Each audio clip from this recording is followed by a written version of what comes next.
So Akash, congratulations on scoring that 740 on GMAT. How was the feeling on that day when you got to see the 740 on the score? See. Yeah, thanks a lot, Pius, for that. And first of all, uh, like I've been preparing for GMAT like 2-3 for maybe more than 2-3 months, and seeing that Okay. 740 was a big relief. I felt Okay. very light actually, so that I can proceed further in my journey. Yeah, GMAT ends up being a stopper in a way, like not the so stopper, but Exactly. yeah, I cannot think of anything else before GMAT. So after yeah, that, I exactly. can think of a lot of things. I can select Awesome. schools. I can go on with my essays and other things. Yes, yes, yes. So tell us more about your journey. What I understand is that you had taken the GMAT earlier also, where you scored a 680, and then Yeah. this attempt you improved it to 740. But tell us more about yourself. What is that you do, and how did you start your GMAT journey? Just give us more background about that Yeah, sure. as well. So yeah, my name is Akash, and I'm a aerospace engineering graduate. I graduated in 2019 Mhm. from Indian Institute of Space Science and Technology. That's the only space university in Asia. Okay, So and after that, I've been working in ISRO as a scientist for okay, past 4 years.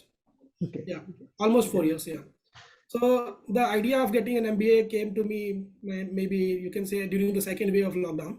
So I okay, was exploring a lot of things, and I okay, thought, yeah, it's a good time to get an MBA. And so then I started thinking about whether to do it in India or whether to do it abroad, whether to do okay. it with CAT or whether to do it with GMAT. So I Mhm. found that Okay, GMAT gives me a better understanding for me because I have a little experience. If I go with CAT and go with IAMS, that's basically meant more for freshers, not for experienced Mhm. people. So I Mhm. took the GMAT way. Then I Okay, had a consideration like ISB in India and other schools in US. So for okay, that, I was damn sure that I have to go for GMAT. okay, So maybe you can say I started preparing for GMAT in June or May or June this year in okay, 2022. So I prepared for around 2-3 months first before my first attempt.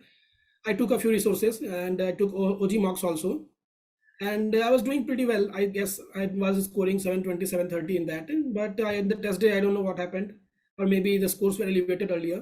I got a 680 with a Mhm. Q50 and V31, I guess. Yeah. Mhm. So Okay. I was pretty disappointed by that. I don't know what And happened. which resources did you use apart from the OG in the first attempt? Yeah. So in my first attempt, I used Magoosh. Magoosh. Okay. Okay. The Yeah. online course of Magoosh and the official guides, basically. Okay. Yeah. Exactly. So I thought I was doing pretty well in Magoosh, but it did not Mhm. give me an actual view. Maybe I don't know. Mhm. Hmm. So, and OG marks also, I was scoring 730, 720 consistently. I took actually all 6 marks. Okay. Okay. Okay. So, but yeah, I can say one thing that in OG marks, I got a few questions that I had already seen in OG that was repeated. Oh, So okay. maybe that's Mhm. why my scores were elevated. Generally, around one or two questions, even if you know one question in the entire test, now there are around 20, 30 points bias is created by that itself. Like I know one Exactly. Yeah, student. that's what I got to know. I just recollect one example. Like last year, there was one of our students who actually took an official mock. There, he knew about three questions in the entire test. Like already, he had solved those questions previously, and his Hmm. score was 770 in that official mock. And 2 days after, just 2 days after, he took the actual GMAT, and he scored a 690 or 700 in that. So, like that kind of bias is also there because of two, three questions. Exactly. Yeah. Correct. So that's what happened in my case also, I guess. Yeah. Mhm. So after that failed attempt, I came across. I was actually knowing of GMATWhiz before that also, but I thought of pursuing it after that my first failed attempt, and after that I booked a call with you. I got a free call with you. Then we had a session, and then you connected me with Sakib, and we proceeded. And I think less than 2 months after that, I took another attempt, and yeah, the score was 740. And this time, I think So you scored a 51 and the 38. So your yeah, quant improved by one no point and verbal 51 by or 7 38. points. This okay, okay, Correct. great, great. Mm, And Shakib was basically working with you as your mentor, and you took the online course of correct. GMAT Wiz for about couple of months. Couple of months, yeah. Okay, great. So let's talk about this So journey, like what changed in this, yeah, and let's yeah. I think you were so first one, elaborating on that itself, but just thought. yeah, correct. So the very first call I had with you, you gave me a sentence correction question to see Okay. what my approach is. Mhm. And what I did was, so what my understanding was before coming to GMAT was that sentence correction is all about grammar. That I have to Mhm. go straight ahead to look for the faults and go get the splits, maybe get a split, and then check for the other options, eliminate the options. So that same thing I was doing with you in the first example, and then you told me about the meaning approach. I had heard of it, but I didn't think that was important. But you told me that it is more about meaning, less about grammar. Obviously, it is about grammar also, but more about meaning. So then after that, my approach changed to sentence correction. I first focused on meaning, that what it tries to convey, and then only I try to go for the grammar mistakes. So after that, before the GMATWhiz, I used to get around 60 to 70% accuracy in sentence correction maybe. And after GMATWhiz, I was getting almost 90 to 100% accuracy in sentence correction. It was almost perfect sentence correction. So that helped me a lot in sentence correction. But my major concern was before coming to GMATWhiz was RC. In the first attempt, I had faltered in RC. So for RC, actually, Saqib helped me a lot. He told me, Saqib helped me, and the GMATWhiz approach also helped me. The art of evolved and involved reading, that helped me a lot. I started breaking down sentences, started breaking down paragraphs. Then I merged it all to get the scope of the passage, main idea of the passage. Then I was actually struggling more with RC inference questions. So what I was doing was I was taking 4 to 5 minutes in reading the RC. And by the time, actually 4 to 5 minutes, I guess it's a bit more. So by the time I go to third or fourth question, I feel like I have spent a lot of time in reading the RC. So I tried to shuffle a bit faster in the questions. So what I used to do was in our inference question, I did not go back to passages and just guessed on my understanding. So that made a lot of questions wrong. So Saqib told me that you are doing pretty good in sentence correction. I was doing less than maybe you can say my average was 60 to 70 seconds in SC. So I was saving a good time in. That's great. I was saving a good time in SC. So Saqib told me that you can take 5 minutes also in RC. That's not an issue. You can take another 1 minute in each of the questions. So you have enough time. So main issue was, I think, time management and obviously the reading side. So I worked with Saqib. It went pretty well. I took a few marks. I took 36 question quizzes. He reviewed very thoroughly. His reviews were very good actually. He used to review all the questions that I made incorrect, and he told me, why were you thinking like this? Why did you eliminate the wrong correct option? Why did you choose the wrong option? So these analyses helped me. And he also told me to make some error logs on RC and SC both. And I did that. Before that, I used to think that, okay, this is something every people tell, but it's not necessary. But I got to know that, yeah, it's necessary. It's so common. Everyone says keep an error log, but yeah. Exactly. So from that error log, I got to know that I am faltering mainly in inference question only, in CR also and in RC also. So he worked with me on, he told me to go back to CR, a few modules of CR. I revisited that. Because before proceeding to RC, I think CR should be perfect. Then only RC will be a better performance. Then, so I went back to CR. I revisited a few modules. He gave me some question other than GMATWhiz quiz. He also gave me a directory. I followed that also. I followed GMATWhiz quiz platform also. I took a lot of quizzes. Then I took mocks of GMATWhiz. So let me stop you there, Akash. Very great points. You have actually, probably in the last 4 or 5 minutes, you have given the entire crux of your preparation, and probably this is the fastest and the best summary that anyone has given. But just to keep things structured, because a lot of people are not a part of your journey, so for them to understand this better, let's break this down. So when you started your preparation, what I understand is that you started with sentence correction first, right? So in sentence correction, instead of focusing on the splits approach, you started now focusing on the meaning-based approach. Now, what is the difference between the two? Like I and you understand what is the difference, but for the other viewers who are watching this video, what is the difference between the two? Yeah, sure. So what happens actually in GMAT, we'll always see two options, at least two options that are grammatically correct. But those both of them conveys the different meaning. So what was happening with me was I was choosing the correct option grammatically, but I was not choosing the correct intended meaning because I was not focusing on the meaning. And whichever comes first, and whichever felt like this is the grammatically correct, I used to take that. So now, based on this, I first focused on meaning. Then I went through the options, and first I focused on the meaning, that what options are conveying the same meaning. Then only I went to the So when you say you this focused on meaning, you mean that when you were reading the sentence itself, you used to try and understand what the sentence is trying to communicate logically, instead of looking at exactly. parts of speech or just the grammar parts like modifiers or verb tenses. Yeah, Focused on the entire meaning first. Okay. So how yeah. did you learn this thought process of meaning? Like, I understand that you probably like went through the GMATWhiz course and it helped you. But what were the steps involved in it? Like, is it just that because sometimes when I speak to people, now they say, okay, you know what, Piyush, I actually read a sentence from a meaning perspective. And it's not something which I don't do, but still I see that their scores are not that great. So what do you Correct. think is going wrong in their case? Like, or what do you think you did correctly to understand the meaning? So what I was doing earlier was I was reading a sentence in one go without any Mhm. pause, without Okay. even contemplating what it is saying. So Okay. what GMATWhiz taught me was to have breaks. It Okay. told me about pause points, that where I should take a pause, and Okay. I should contemplate what it said and what I can expect further. Okay. So I think Okay. this This part is approach very helped me good. contemplate what is the meaning of the Yeah. sentence, and The it helped last me. part that you said, that what to expect further, I think that's the key for entire verbal section. Like, if you Exactly. can Yeah. That's what I understood. yeah, that's what people don't do. Like, they focus on what is there, Exactly. and sometimes they don't even focus on that clearly, but they don't contextualize information and try to preempt what is going to come next. And that is a Yeah, very, that's very critical part of meaning based approach. For everyone who is watching it, hear it from Akash that helped him change his accuracy in SC from 60 to 90%. And those of you who think that meaning based approach takes a lot of time, again, Akash clearly mentioned that he was solving questions in 60 to 70 seconds using the meaning based approach.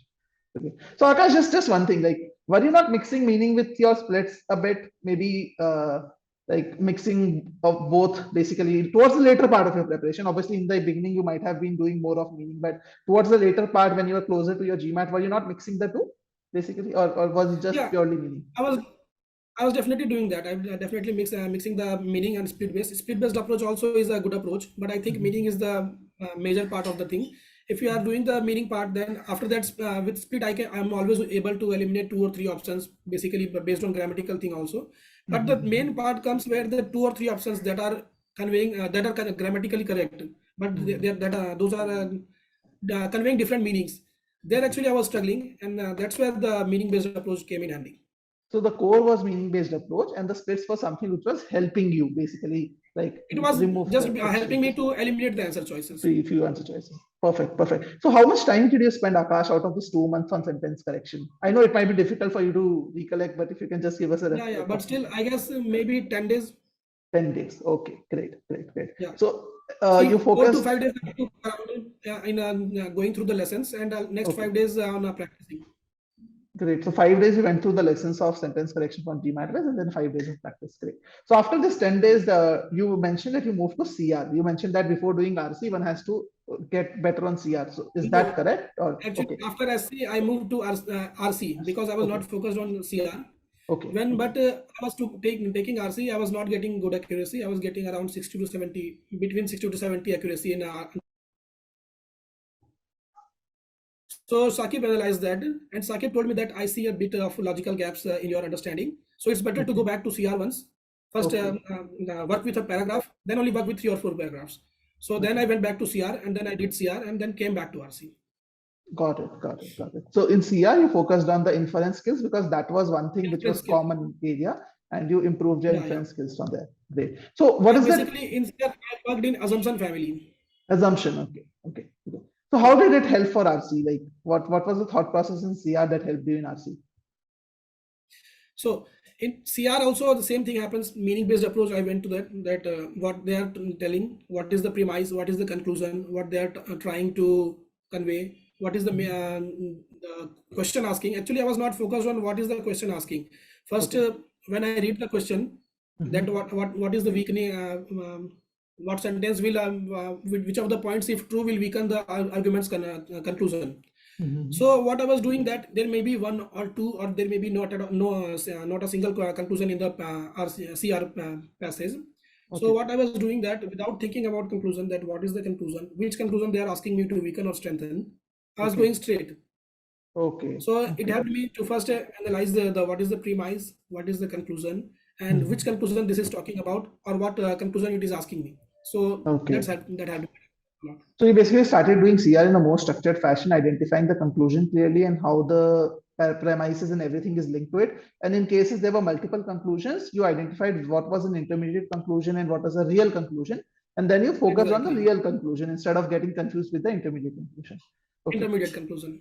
Okay. Correct. So how did this help you in RC basically? Because in RC you don't technically have a single conclusion, you have multiple things going on. So how did it help you in Multiple RC? conclusions. Correct.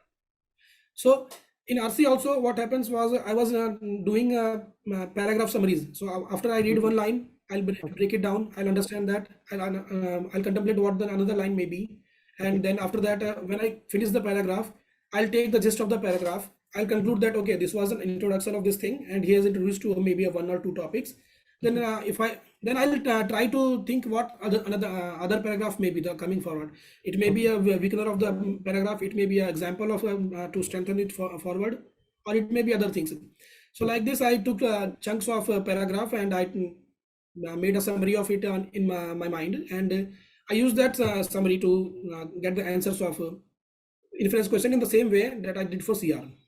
Okay, got it. So this paragraph summary is also, in a way, these paragraphs are like individual passages that you have in CR, basically small passages, and exactly. then you I treated it like this.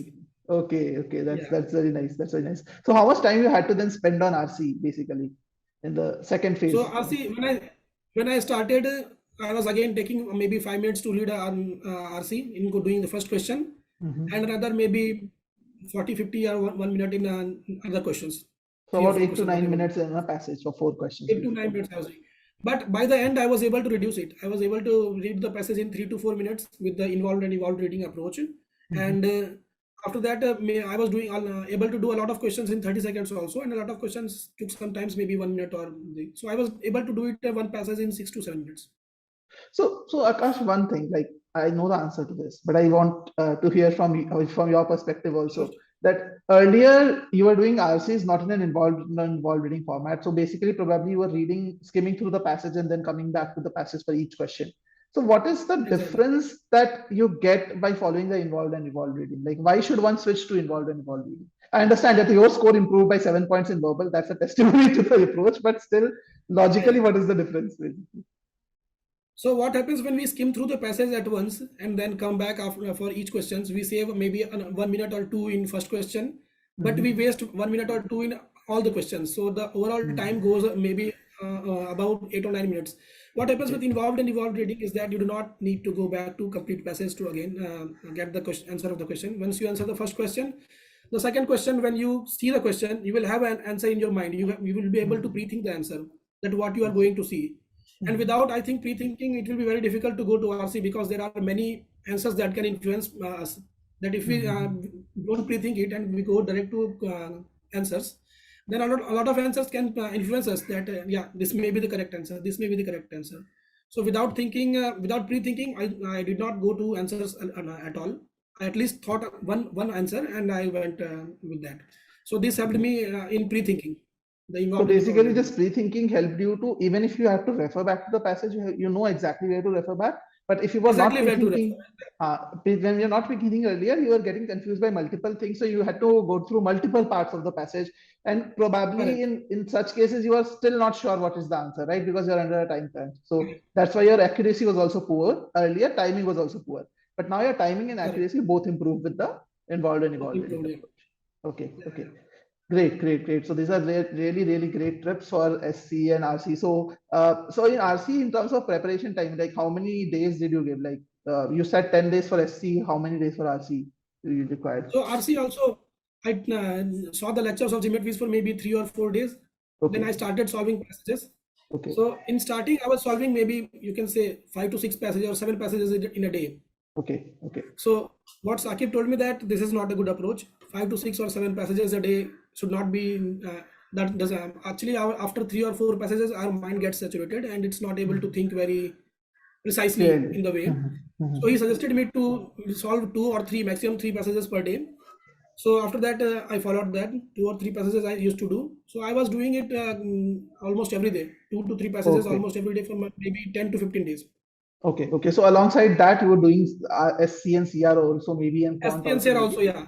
So I will take 10 questions of CR, 12 questions of SC, and 3 passages of this RC in a day. Okay, great. So that's another great tip. So once you have done working on your basics as in the approach, the core gaps, then you should start moving to practicing. And it should not be the other way around. It should not be like you're just practicing random things. And Akash Exactly. planned it really, really well. So that's another great takeaway. So Akash, moving on to Quant.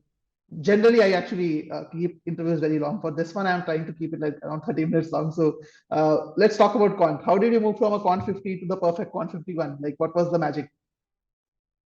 So quant has always been my strong part, being from an engineering background. So I was Mhm. not much troubled with quant. So in quant, I did not go through lectures first. I tried to go to the quiz straight before my mocks. Before taking mocks, I went to quiz straight, Makes sense. and I found that three four topics I was lacking in. One was Okay. number properties. Another Mhm. was this divisibility and remainder. Okay. Okay. So these two topics only I found myself lacking, and somewhere in geometry I needed to what we say, remember Work some on the hard formulas that questions, maybe. yeah, Okay. rhombus and other hard questions maybe. In coordinate geometry also I got a few hard questions in GMATWhiz. So Okay. that Okay. helped me to get ready for the hard questions. Easy questions anyway, did not have any issue with it. Okay. Okay. So I maybe solved 5 to 6 quizzes of Okay. 20 and 30 questions in GMATWhiz. And Okay. from that quizzes only, I took on what areas I am weak in. I went Okay. back to the GMATWhiz portion and I just looked at those. So I think I was able to do it in 3 to 4 days. Okay, perfect. So those of you who are around 4950, again, a lot of Indian students get stuck on that score also. Like Quant 51, trust me, Akash is not an easy score to see these days. Like it's a tough one. Like I speak to about 10 students every single day. So about 300 students I'm speaking to in a month. And out of those 300 students, I hear one or two people getting a Quant 51, basically. So again, like Quant 51 is a very difficult score to get these days. So those of you who are listening to Akash, you should not be working on all the areas. Obviously, you're at a Quant 50, so, but you need to also identify where you're weak, because what many people do is they think, okay, Exactly. Quant is their strength, just do more and more and more hard questions and you'll get it right. But Akash did it very scientifically. He identified his weak areas by taking some quizzes, like 20 questions, I think 5 or 6 quizzes he took, so about Yeah. 120 odd questions. And what is important is that he used, I think, Whiz quiz for it, so it automatically gives you the right exposure to all subtopics, basically. So that way you are getting exposure to all different areas. And then he identified the weak areas and then worked on those weak areas and got through the modules also. You should not assume that, okay, just doing practicing will help. So work on your fundamentals for those areas, and that kind of helped him get to a Quant 51. Okay, so great, Akash. So this all basically seems like SC, CR, RC, and Quant that you worked on was almost a 1 month task, basically. So maybe in the Yeah. 2 months period, first 1 month was spent almost on this. So what was your strategy for the last 1 month? What were you doing in the last 1 month? Practicing mocks? Can you So just, yeah. yeah, I was taking mocks. First, I gave links to my older mocks to Sakib. He analyzed that Okay. on my older mocks, OG mocks, and it got from the mocks that I am not managing my time correctly. Okay. So he Okay. gave me, he told me about specifically about time, and obviously he pointed out again that inference questions are the issue in CR Okay. and SC, in CR and RC both. Okay. So he told me to work on that. So I did some work. I took first mark of GMATWhiz and I got a 680 again in the first mark of GMATWhiz. Okay. Okay. This is the So same as your previous score. again, Basically. yeah, exactly. So Okay. it did not change my approach at all. Okay. I was approaching the same thing. I was able to do verbal in I think maybe 54, 53 minutes because I thought I was getting late, but I had a lot of time in hand. I Shakir did was not have telling me the that you always used to complete your verbal faster. Yeah. exactly. So I did not have a marker that what time I should be looking at 8 questions, 16 questions, 20 questions, maybe like this. So Okay. after this mock, he told me that after 8 questions, you look at once your time. If it is less Okay. than maybe 51 minutes or 49 minutes, then you are on time. If you Okay. are ahead that, then need to then you need to fasten up a bit. And if you are below that, then you can take it very slow. You can take more time.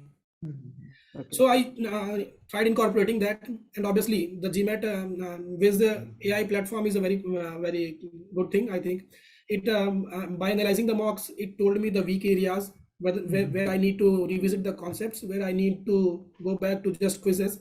So I did that. I followed that quizzes, and my scores started improving. First mock was 680, second mock was 700. Then again, I did the same thing, analyzed it, had a talk with Sakib. he told me again the weak areas. Then I scored a 720 in third mock. Fourth mock was 750, and fifth mock was this 740. Okay. So last two mocks basically were 740 and 750 and 740, and your actual 750 GMAT and was also 740. 740 basically. That's it. 740.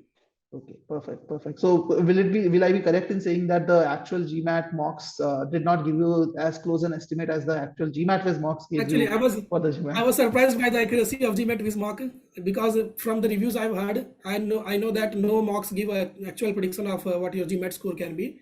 But I think GMATWhiz pretty correctly guessed my score. It was very close. No, It is better than, I think, official mocks, obviously. Shakib has done a lot of fine tuning there, and generally, like for 95% students, we see the variance about 0 to 20 points from their GMATWhiz mocks, and generally, like GMATWhiz mocks are slightly more tougher or like very close. So Yeah, one of our one thing students. I'd like to tell about mocks, that I found the RCs to be a little on tougher side in the GMATWhiz mock. And that helped me, I think, in the main exam. I was able to go through RCs very easily in the main exam. Now we have kept the options very close, so we want you to actually learn the option elimination. Yeah, so that's something which you have done for RC. Yeah. So that's great. Okay, so any last 3 tips that you want to give, like just to summarize the discussion, or anything else you want to talk about? 3 tips Sure, for people. Yeah. So first of all, I would like to say that people do get to courses like maybe GMATWhiz or maybe other courses, whatever it is, but they do not follow their mentor, that what they are telling. I would say you should follow the mentor. He's actually Very an important. experienced person, and whatever he's telling, he is telling with an experienced approach, and it will definitely help you. That is the first thing that I did in this attempt, and it helped me, obviously, you can see. And then the other thing was, obviously, the main thing, game-changing approach this time was meaning-based approach in both SC and CR. So I would say go for that meaning-based approach. Third tip would be to maintain an error log. It helps you recollect all the time. Please write the time you took to solve that question. So it's very important to maintain an error log. So in error log, we should mention how much time we took to solve the question. Why did we choose the wrong option? Why did we not choose the right option? And what was the type of question? Okay.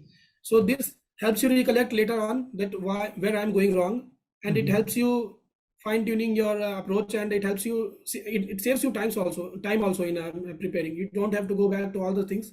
You just have to go back to your errors, and I did that, and it helped me. So Akash, very important point that you mentioned, that you should write why did you get the answer wrong, and why did you not pick the right one.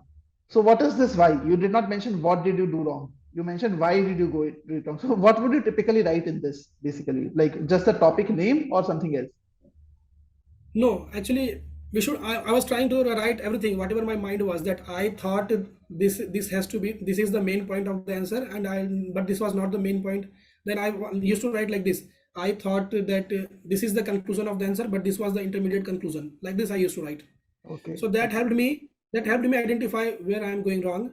I revisited the topic, that what is the difference between intermediate conclusion and maybe the final conclusion. These things helped me. So just don't write the topics, basically, right? Why it went wrong, like the reason. Maybe it was related to a process, or maybe it was a confusion related to that topic versus another topic. So this helps you in fine tuning in the last moment. Great. And before we end this discussion, we would just want to hear your review of GMATWhiz course. So you went through the GMATWhiz platform. So how did you find it? I knew you talked about Shakib and the mentorship support, but what about the platform? How did you find it over the others? So I think GMATWhiz has done a pretty good thing, good work with AI and ML platform. It predicts the interface is also very good. It gives you very good approach of your good guess or estimate of your score as you proceed through your GMATWhiz quiz and with your course.